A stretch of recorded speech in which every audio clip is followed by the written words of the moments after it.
need a fourth color, but that's why. Orange. Okay, we have a function up here, and we have a function down here. And I always make those line up. Do you even do that in geometry? Well, see, I'm tall and I'm looking down, and so I have to like cheat. That's a little better. All right.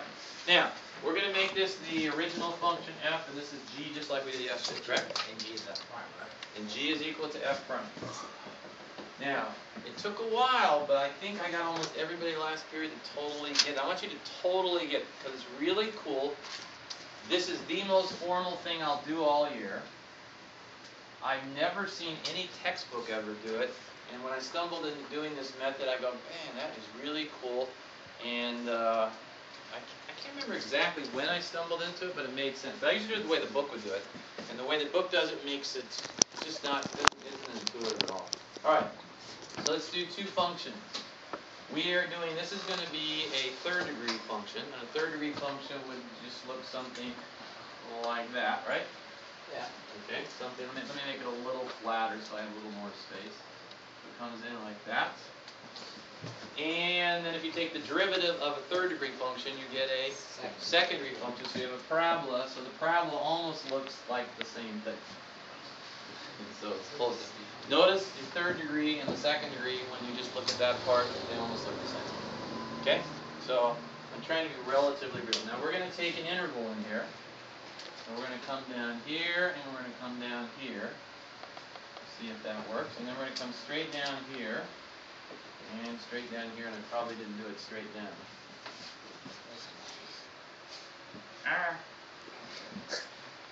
Okay, so when you come down, we basically have this interval and this interval being the same. This will be A, this is B, this is A and B. And even though they look almost the same, unfortunately they really aren't. So, but I didn't want to get anything too fancy. Now, what are we trying to prove? What's the fundamental theorem of calculus number 2? We want to prove that the area in here is equal to the displacement. So let's come across. In black. We come like this, so the displacement is going to be from here to here, right? So f of A is here and f of B is up there. So if this number is 5, then this number is 5. Right? If displacement is 5, the area is 5. Yes, if the displacement is 5, the area is 5. Okay? So 5 is, but I'm actually going to use, I'm not even going to mention the number right now. Okay, now, where are we going to start? We're going to start in F. We want to do the mean value theorem.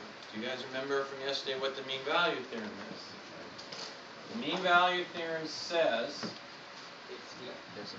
some point on the average is actually a point. Yeah. Okay, so I'm going to go from here to here. From here to here. Now wait, I'm going to cheat again. And I have to cheat again because I want to make it easier. So it's going to come in. And it's going to make, okay, that's a little. Now I'm making it really steep so I have a little space in there, right? Otherwise it just looks kind of weird. Alright, so we have, this is, my pen is dying. Pen better. Hopefully better. This is, what is that represent? An average rate. That's the average rate of change. Everybody see that? That's the slope of the secant. So the slope of the secant is going to be F, pens are dying. I like that. So we have f of b minus f of a all over b minus a, and that is the slope of this line right here. Do we agree? Yeah. Yes? And please interact with me. Please bug me, question, whatever, because I want to make sure. So this is equal to the average rate of change, which means, just for the sake of argument, let's assume I'm going to Mammoth. Let's assume the slope of this, I'm going 10 miles an hour. Okay, we'll make it 9. I like 9. Okay, so the slope of this line is 9. So I'm going 9 miles an hour. What do you mean? What does that mean? 9 miles an hour? On average. On my average, right? Which would imply, if I'm looking at this function here, I was going less than 9, then I got to maybe 9, and I got to more than 9. But there has to be a point. When exactly? There has to be a point where I was going 9 miles an hour, right? Because that's my average speed. Just make sure this is my average speed. Okay, right here, average speed. So m equals 9 is my average speed, or it could be my average slope, or my average rate of change, but it's an average of something like that, right? And this, then we're going to put in, I did all the wrong colors, but that's fine.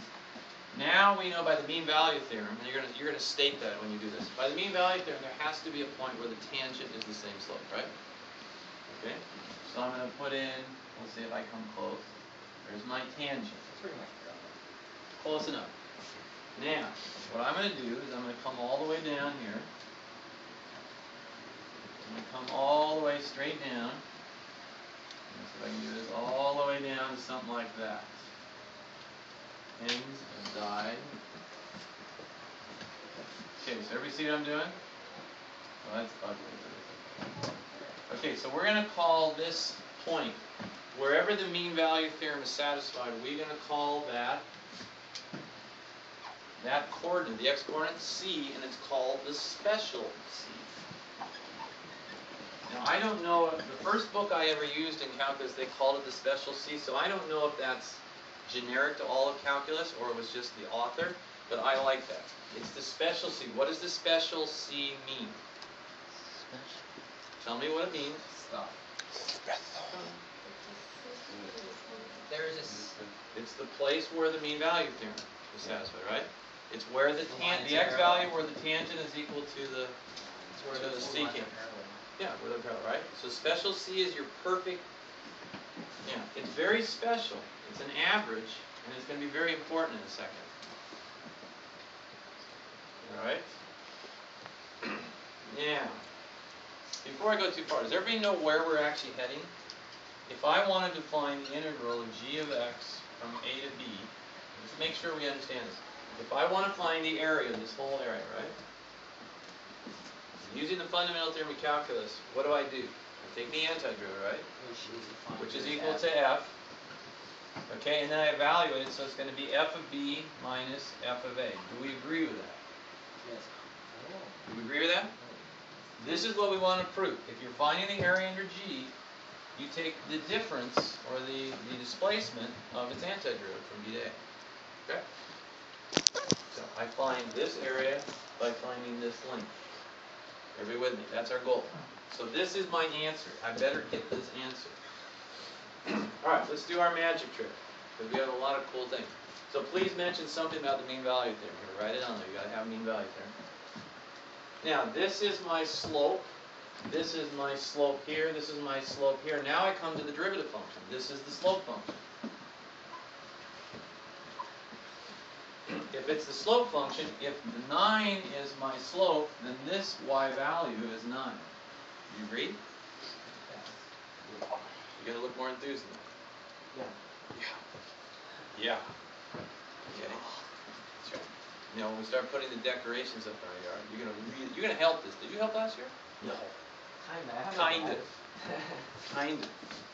I came home with fire jackets. By the way, I'll give you extra credit if you can give me a cool lawn ornament your parents don't use anymore. Okay. My lawn is getting almost full. I need more cool stuff. No one's ever given me an ornament. But last year, I wanted something up on my roof. Don't make fun of how I say that. On top of our house, and I'm too afraid to go up to the top part or falling off. So I needed something. And we went to dinner, and it was like a week before Christmas. And I go, what could I put up there? It'd be really cool. I could just put up a sign or something, but I knew I'd fall off. And then my brother-in-law goes, oh, I got an extra Christmas thing you might want. I go, what is it? It's a helicopter.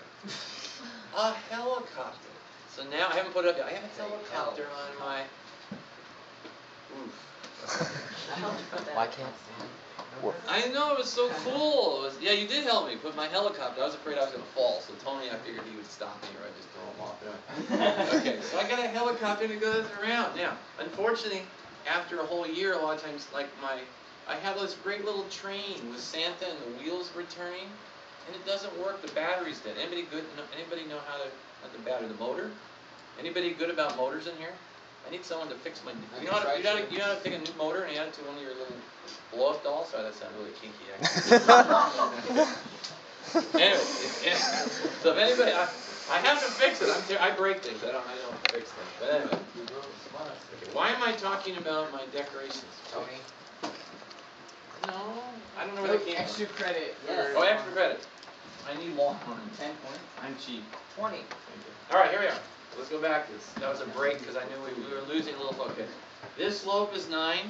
You're not sleeping. Good. You are not And sleeping. the Y value. That's right. You realize I'm very, yes, I see everyone's eyes at every moment. This slope is the same as that Y value, correct? Yes. Now, that Y value represents a slope. You with me? Okay, it's the average slope. This is the average value. So I want you to write average value. It's all coming together. This is the average value. What is it the average of? This is the average slope of this guy, right? This is the average slope. Now, instead of saying the average weighted change slope, I'm saying every Y value represents a slope, correct? So I have little slopes, big slopes, and this is my average slope. And notice it's a little to the right because it kind of curves, so it wouldn't be right in the middle. Does that seem logical? Okay. Now, what do we want to find? We want to find the area of that region. Now, since we are proving how to do it with formulas, we can't use the formula to find the area, so we're going to use, what would you use if you can't find the exact way to do it? You'd use a Riemann sum or something like that, right? So let's treat this as like a Riemann sum. There's one thing. If I wanted to find the area of this, do you think it's possible? I can go base times one of these heights. There's an infinite number of heights in here. We don't know. We have left, we have right, we have midpoint. Or average. You can take that average. As the height. Well, do you think, let me ask you, do you think if you took this height and multiplied it by that base, you would get an exact area? No, What? maybe approximate. Okay, I'm glad you said that. Now, what was the other theorem we learned yesterday? We had the mean value theorem and the... What is the intermediate value theorem? It says if you have a continuous function... By the way, is this continuous? Yes. Yeah. If you have a continuous function, You have to pass through all values. you have to pass through all values. Now, if I move this too far to the right, it would make it too big. If I moved my height way to the left, it would make it too small. Doesn't that mean there has to be a given point? Yeah. Do you agree by the intermediate value theorem, there has to be a height which will give me the perfect area because I have less and greater than, I can't just jump from one, I have to go through all values. Because it's like the speedometer. Exactly. You got to go through all values means, so let me ask you, now why do I think, so I'm going to make a conjecture that this special C guy is going to be the perfect height to give me the perfect area in that interval. You agree with that? I'll buy that. Does everybody see that logic? Yeah. You're not nodding. Yes. Okay, I want to say it again. If I'm doing Riemann sums and I go, this is my height, this is my base, it's going to be an underestimate. If I go to the right side and this is my height and that's a base, you have an overestimate. So if you take all the heights as you go close, there has to be a point, since you went lower and higher, there has to be a point where you got the exact area. It's impossible to skip areas. You can't go from area 40 to 41 without going to 40.5, 40. You have to do every point. Did you ever see that logic? Yes. Yeah. Okay. And I didn't, by the way, I didn't know that for about 3 or 4 years. No one ever said it anywhere in any book. I just wondered, wait, that's kind of amazing. And I checked with a calculus teacher and agreed with me, but it does make sense. And by what theorem? Intermediate value theorem. Now the mean value theorem is just finding where that point is. Yeah, that's the special point. Now we're going to prove it is.